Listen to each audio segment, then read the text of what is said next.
Finally, a royal horse refusing to move, and for once, nobody was laughing by the end. You have probably seen the videos. Tourists crowding the mounted sentries at Horse Guards parade, phones raised, giggling when a horse snorts or shifts its weight. It is one of London's most photographed moments, the gleaming black horses, the guardsmen in their polished breastplates and plumed helmets, the whole magnificent stillness of it all. People treat it like a living painting, a backdrop for selfies, a performance put on for their benefit. So when Atlas, a 9-year-old black stallion assigned to the Household Cavalry Mounted Regiment, suddenly refused to continue his patrol route on a cool Tuesday morning in October, the crowd did exactly what crowds always do. They laughed. They pointed. Someone near the front said, loud enough for everyone to hear, that the horse must have seen a tourist with a particularly frightening camera bag. More laughter. A child near the barrier clapped her hands with delight. Even one of the police officers stationed nearby allowed himself a small smile. Nobody was alarmed. Nobody thought for a single second that something was genuinely wrong. That was their first mistake. Because Atlas was not malfunctioning. Atlas was not being stubborn or skittish or difficult in the way that horses can sometimes be difficult on busy public mornings. Atlas was doing the one thing he had been bred, born, and trained over thousands of years of evolution to do better than any human being on that street, better than any camera, better than any security protocol written in any manual in any government building in Westminster. Atlas was reading the crowd, and what he was reading had made every nerve in his powerful body go absolutely rigid with warning. The young guardsman on his back, a 24-year-old named James Whitmore, felt it before he understood it. That particular stillness that moves through a horse like a current, starting at the ears, traveling down the neck, settling into the legs. James had felt it in training. He had felt it in drills. But he had never felt it like this, not in public, not with 300 tourists watching, not with the weight of ceremony and protocol pressing down on him from every direction. He did not laugh. He did not smile. He looked out at the crowd and he began to search. What happened in the next 11 minutes would never make the front pages. It would not trend on social media. The official statements released afterward were careful and brief, the kind of language designed to inform without alarming. But the people who were there that morning, the ones who stayed long enough, who were paying close enough attention, they knew that something extraordinary had just occurred. Not because of a protocol, not because of a camera, not because of any of the expensive, sophisticated, carefully designed security systems that protect one of the most visited ceremonial sites in the United Kingdom. Because of a horse who knew something was wrong before any human being in that crowd had the faintest idea. To understand what happened that morning, you first need to understand where it happened and why that matters more than most people realize. Horse Guards Parade sits at the heart of Whitehall, sandwiched between the grand government buildings of Westminster and the open green of St. James's Park. Most tourists know it as the place where the mounted sentries stand guard in their ceremonial positions, where the changing of the guard draws crowds every morning, where children press their faces against the iron railings to get closer to the horses. It looks, from the outside, like a piece of living theater. A tradition kept alive for the benefit of visitors, a charming relic of another age. That impression is entirely wrong. Horse Guards is one of the oldest and most strategically significant military posts in Britain. The building itself dates to 1753 and sits on what was historically the main entrance to St. James's Palace and the Palace of Whitehall. The sentries posted there are not ceremonial in the way that word is casually used, meaning decorative, meaning optional, meaning present for atmosphere. They are active military personnel. Their posting is a real security assignment. The horses they ride are not props. They are working animals with training so specialized, so expensive, and so painstakingly developed over years that replacing a single one of them represents a significant operational loss. The Household Cavalry Mounted Regiment, the unit to which James Whitmore belonged, is the senior regiment of the British Army. Its origins trace back to 1661. Every officer and soldier in the regiment undergoes mounted duty training that covers not only horsemanship but crowd management, threat recognition, communication protocols, and emergency response. They are, in every technical sense of the phrase, frontline security. And yet, for all of that, for all the training manuals, the briefings, the radio systems, the plain-clothed officers circulating in the crowd, the CCTV cameras mounted at intervals along the parade ground, none of it had flagged anything unusual that Tuesday morning. James Whitmore had been on public posting only 3 times before this day. He was young enough that some of the senior guardsmen still called him by his recruit nickname, which was Whiteboard, a joke about his surname that had never been particularly clever but had stuck anyway in the affectionate, relentless way that military nicknames always do. He had grown up in Shropshire, in a small market town, the son of a farrier. He had been around horses his entire life. He had joined the household cavalry partly because of that familiarity, partly because of something his father had told him when he was 11 years old, and watching a mare in their neighbor's field pace, the fence line 2 hours before a thunderstorm that the weather forecast had not predicted. His father had said, "When a horse tells you something, you listen. You figure out what it means later. You listen first." James had never forgotten that. It would turn out to be the most important thing anyone ever told him. Atlas had been assigned to James 8 months earlier, during the pairing process that the regiment takes extremely seriously. The relationship between a cavalry horse and his rider is not casual. It is built slowly, deliberately, through hundreds of hours of shared work, shared stress, and shared quiet. By October, James knew Atlas the way you know someone you have lived with, not perfectly, not completely, but in the specific and reliable way that matters when it counts. He knew the difference between Atlas being bored and Atlas being tense. He knew the difference between a spook and a warning. He knew, without being able to fully explain how he knew, when Atlas was simply reacting and when Atlas was telling him something. That Tuesday morning, Atlas was telling him something. It began at 10:47 in the morning, during what should have been the most routine part of the day. The mounted sentries at Horse Guards operate on a precise schedule.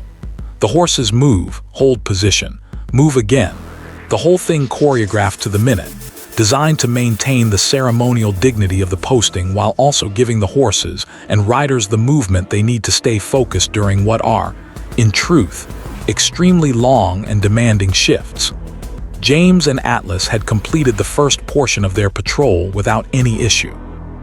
The crowd that morning was typical for a Tuesday in October, a mix of school groups, international tourists, a handful of photography enthusiasts with serious cameras, the usual scatter of Londoners passing through on their way somewhere else. Nothing unusual, nothing flagged. Nothing that any of the security systems or personnel on the ground had identified as worth a second look. Then Atlas stopped. Not in the way horses sometimes slow or hesitate. He stopped completely, planted all 4 feet with a deliberateness that James felt travel straight up through the saddle, and he turned his head to the left, toward the cluster of tourists gathered near the middle section of the iron railings, and he held it there. His ears went forward first. That was the tell that James noticed immediately, the sharp rotation of both ears toward the same point in the crowd, like 2 satellite dishes locking onto a signal. Then came the tension in the neck, not the high-headed nervousness of a startled horse, but something lower and more focused, the posture of an animal concentrating very hard on a specific thing. His nostrils were working. His tail, normally relaxed during patrol, had gone still. James kept his own face neutral. This was training. Whatever you feel, whatever your horse is doing, your face tells the crowd nothing. He pressed his left leg gently against Atlas's side. Atlas did not move. He pressed again, a clearer ask. Atlas took 1 step and stopped again, his attention still locked on that same section of the crowd.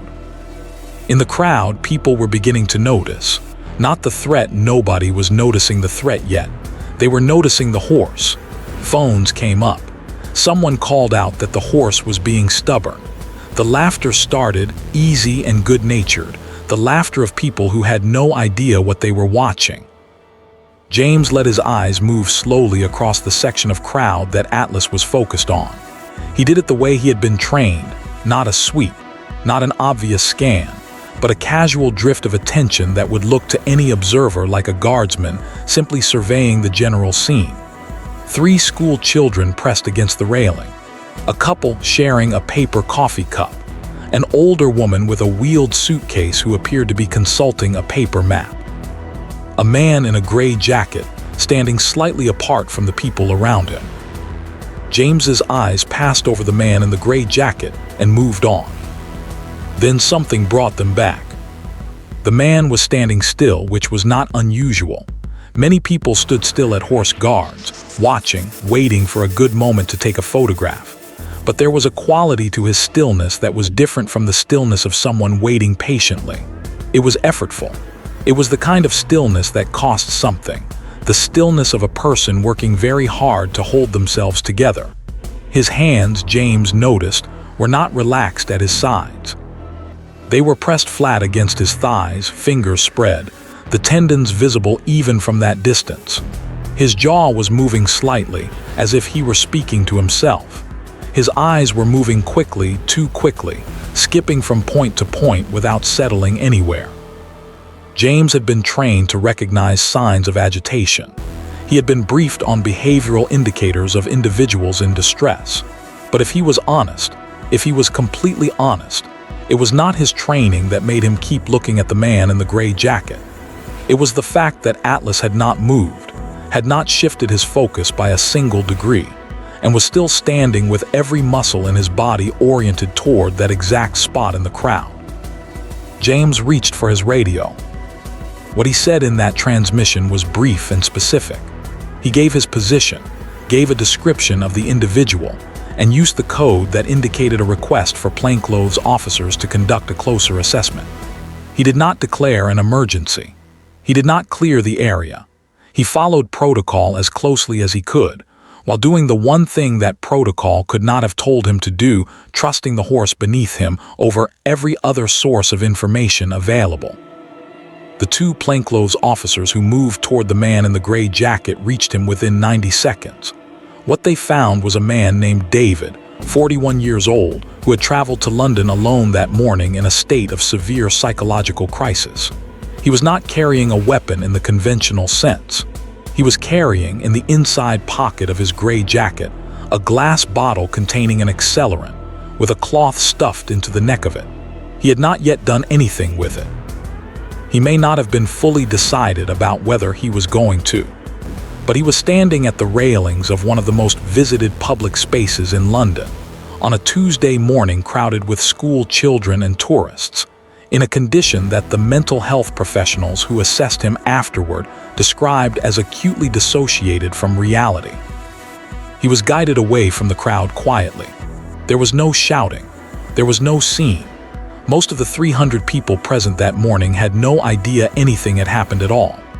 The laughter about the stubborn horse faded naturally as Atlas, the moment the man in the gray jacket was 20 feet away and moving in the other direction, simply relaxed, rolled his neck once, and resumed his patrol route as if nothing had occurred. The child near the railing clapped again, delighted that the horse had finally decided to cooperate. The question that the officers asked each other afterward, quietly, in the way that people process things that do not fit neatly into their existing frameworks, was a simple one. How did the horse know? It is tempting to answer that question with something mystical, to reach for words like intuition or sixth sense, to treat Atlas's behavior as something beyond explanation. That would be satisfying in a certain way. It would make a better story. But the truth is both more grounded and, in its own way, more remarkable than anything mystical could ever be. Horses have been prey animals for 55 million years. Let that number sit for a moment. 55 million years of evolution spent developing the most sophisticated threat detection system that nature has ever produced in a large mammal. During that time, the horses that survived were not the strongest ones or the fastest ones. They were the ones that detected danger earliest and responded to it most accurately. The ones that waited too long, the ones that misread the signals, did not pass their genes forward. What remained, after 55 million years of that relentless selection, is an animal whose entire nervous system is essentially a biological early warning radar. A horse's sense of smell is estimated to be significantly more sensitive than a human's, capable of detecting stress hormones, adrenaline compounds, and the specific chemical signatures that the human body produces when it is in a state of extreme psychological distress. David, the man in the gray jacket, had been in crisis for hours before he arrived at Horse Guards that morning. His body had been flooding itself with cortisol and adrenaline for an extended period. To a human nose, standing several feet away in an open outdoor space, this would have been completely undetectable. To Atlas, it may as well have been a signal flare. But the chemistry was only part of it. Horses are also extraordinarily sensitive to micro-movements, the tiny, involuntary physical signals that the human body produces when it is under extreme stress, the kind of signals that no amount of deliberate stillness can fully suppress. The slight asymmetry in posture, the particular quality of weight distribution that comes from sustained muscular tension, the micro-tremors in the hands and jaw. These are things that the human eye misses at normal social distances, particularly in a noisy, moving crowd. They are things that a horse, whose survival has always depended on reading the body language of other creatures with absolute precision, does not miss at all. And then there is the crowd itself. A crowd of 300 people produces a constant, complex energy, a kind of collective behavioral weather system that horses are extraordinarily sensitive to. When one element within that system is wrong, when one person's behavior pattern is significantly out of alignment with everyone around them, horses register it as a disturbance in a way that is faster and more reliable than any human observer. The man in the gray jacket was not behaving like someone waiting to take a photograph. He was not behaving like someone passing through. The pattern of his presence was wrong, in a way that was invisible to the human eye, but immediately, urgently legible to a horse who had been reading crowds for 8 years. The household cavalry has known this for a long time, though not always in such precise scientific terms. The horses used for mounted sentry duty are selected not only for temperament and physical suitability, but for a specific quality that experienced riders describe as awareness, an alertness to environment that goes beyond normal equine sensitivity. Atlas had been identified as having this quality at an unusually high level during his initial assessment. His trainers had noted it in his file. His previous riders had mentioned it in handover briefings. James Whitmore had felt it within the first week of working with him and had quietly filed it away as one of the most important things he knew about the animal. What happened at Horse Guards that Tuesday morning was not a miracle. It was not an accident. It was the product of 55 million years of evolutionary refinement, combined with 8 years of specialized training, combined with 8 months of partnership between a horse and a rider who had learned to trust each other in the specific and irreplaceable way that such partnerships are built. The cameras had not flagged David. The plainclothes officers circulating in the crowd had not flagged David. The behavioral assessment software running on the CCTV network, the expensive, sophisticated, carefully maintained software that the security services are quite proud of, had not flagged David. Atlas had flagged David in approximately 40 seconds. Let us talk about the moment that actually mattered. Because it was not the horse's instinct that prevented what could have happened that morning at Horse Guards. Horses cannot operate radios. Horses cannot summon plainclothes officers. Horses cannot navigate the protocol that turns a suspicion into an intervention. All of that required a human being. Specifically, it required a 24-year-old guardsman from Shropshire, on his fourth public posting, with no particular authority or seniority or special commendation on his record, who was faced with a choice that no training manual had ever prepared him for quite as directly as he needed to be prepared for it that morning. The choice was this: trust the horse or trust the protocol. James's protocol, in the situation of a horse refusing to follow a movement command during public duty, was clear. There was a procedure for it. The procedure was designed around the most common reason: a horse refuses a command during public duty, which is that the horse has been startled or unsettled by something in the immediate environment and needs to be managed carefully to prevent escalation. The procedure was calm, correct, and entirely appropriate for that situation. The procedure did not include calling for a plainclothes assessment of a specific individual in the crowd.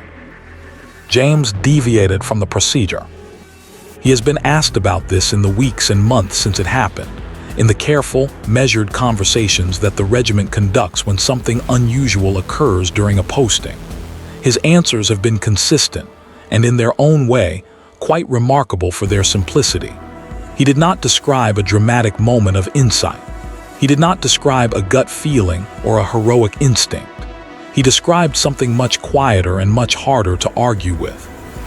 He said that Atlas had never been wrong. In 8 months of working together, through training exercises and public postings and the countless small daily interactions that build a working partnership between a horse and a rider, Atlas had never given James a signal that turned out to mean nothing. When Atlas was tense, there was always a reason. When Atlas was focused, there was always something worth being focused on.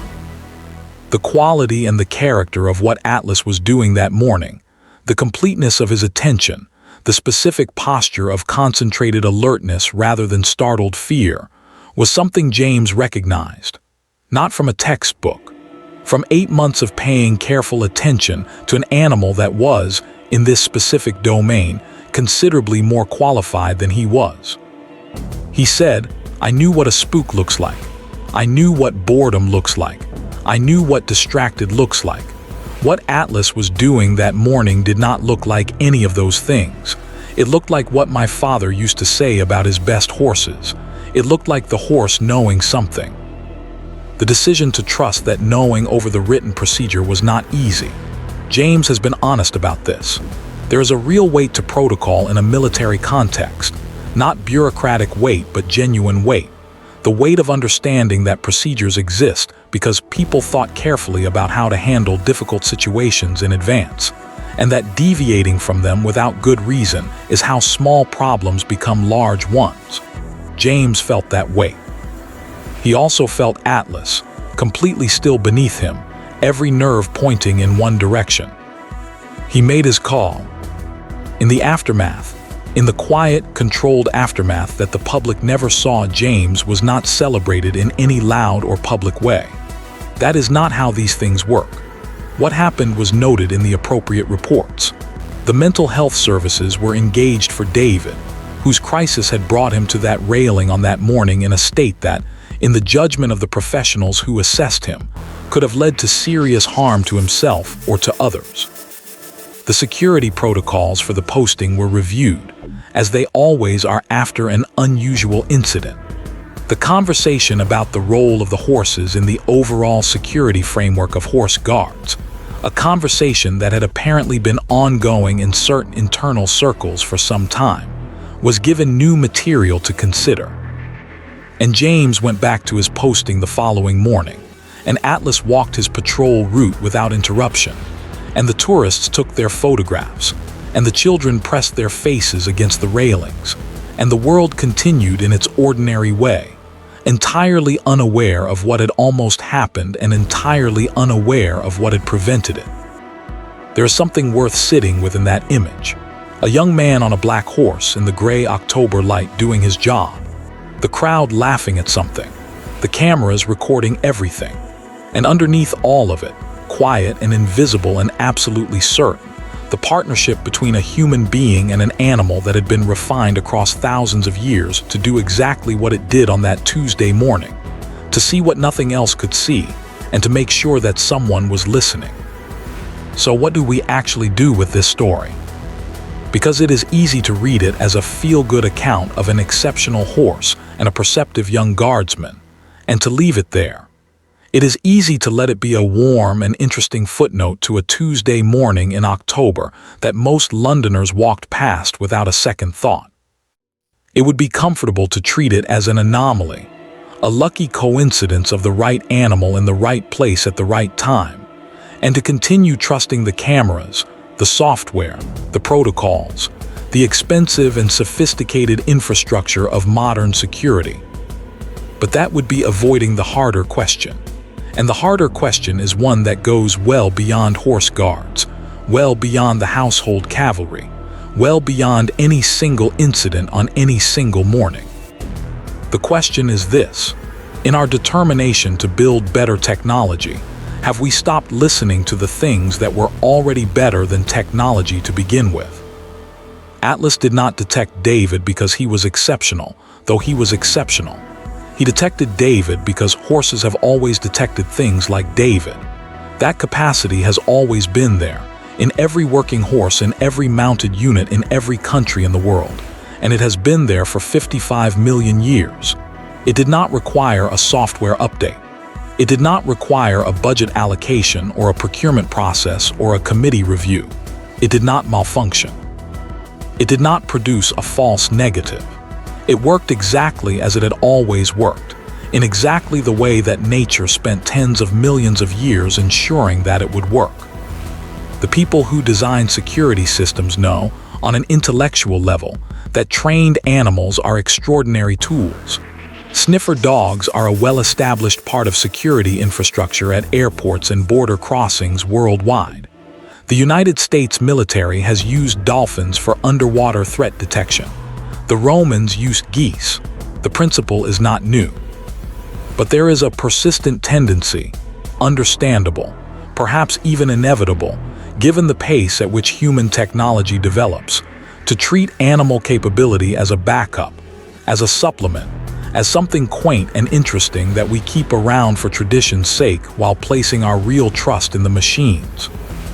What happened at Horse Guards is a quiet argument against that tendency. It is not an argument against technology. The cameras, the software, the plainclothes officers, the radio systems, all of it mattered, all of it played a role, and the outcome that morning was the product of a security system working as a whole, not any single component working alone. James could not have acted without the radio. The intervention could not have happened without the trained officers who received his call. The system worked because all of its parts worked together. But one of those parts was a horse, and that horse was, on that specific morning, the most important part of the system. He was the one who saw David before anyone else did. He was the one who refused to move, who planted his feet and held his focus, who made a 24-year-old guardsman from Shropshire look at a section of the crowd he would otherwise have looked away from. The tourists that morning went home with photographs of a beautiful horse being, as one of them apparently described it in a social media post later that day, a little dramatic. They had no idea what they were actually photographing. They had no idea that they were standing next to a piece of evolutionary technology more sophisticated than anything currently available on the commercial or government security market. They had no idea that the horse being a little dramatic was the reason they all went home safely. Maybe that is how it should be. Maybe the best security is always the security you never know about. The threat that is managed so quietly and so completely that the people being protected never have reason to feel afraid. Maybe the fact that nobody panicked, nobody was hurt, nobody went home with the story of a terrible thing that happened at Horse Guards that Tuesday morning, maybe that is exactly the success it was always meant to be. But there is a broader point that deserves to be made, and made clearly. James Whitmore was 24 years old. He had been on public posting 4 times. He had no special authority and no particular reason to deviate from his protocol. What he had was 8 months of paying attention to an animal and a father who told him, when he was 11 years old, to listen when a horse was talking to you. That combination, the relationship, the attention, the willingness to trust something that could not be explained by any spreadsheet or software manual, was what made the difference. We spend a great deal of time and a great deal of money trying to build systems that can read a crowd the way Atlas read that crowd. We calibrate algorithms and adjust sensitivity settings and review footage after the fact to understand what we missed and why. We are always, in some sense, catching up, building the next version of the technology that will do better than the last version, that will catch what the last version missed. Atlas did not miss David, and James, to his lasting credit, did not miss Atlas. That combination of animal instinct and human trust, the willingness of one young man to believe that the creature beneath him knew something real, and to act on that belief with enough speed and enough precision that the outcome was a quiet Tuesday morning, instead of something that none of us would want to think about. That is not a story about the past. It is not a charming relic of a time before technology. It is an argument made plainly and urgently for paying attention to the intelligence that already exists around us, in the animals we work with, in the relationships we build slowly and carefully over time, in the knowledge that cannot be programmed but can absolutely be trusted. The cameras recorded everything that morning. Only one of them had 4 legs. Now, we want to hear from you. Have you ever witnessed an animal react to something before any human being in the room had any idea what was happening? Have you ever been in a situation where trusting an animal's instinct turned out to be the right decision, or where ignoring it turned out to be the wrong one? Leave your thoughts in the comments below. These stories matter more than you might think, and every one of them adds something to a conversation that is much bigger and much more important than any single incident on any single morning in London. If this story made you think differently about the animals that work alongside us, about what they are capable of, about what we owe them, about what we lose when we stop listening to them, then subscribe to this channel for more stories about the people and animals who protect the places and traditions that the rest of us take for granted. Hit the bell icon so you never miss an update, and share this with someone who has ever looked at a ceremonial horse and thought it was only there for the photographs. It never was.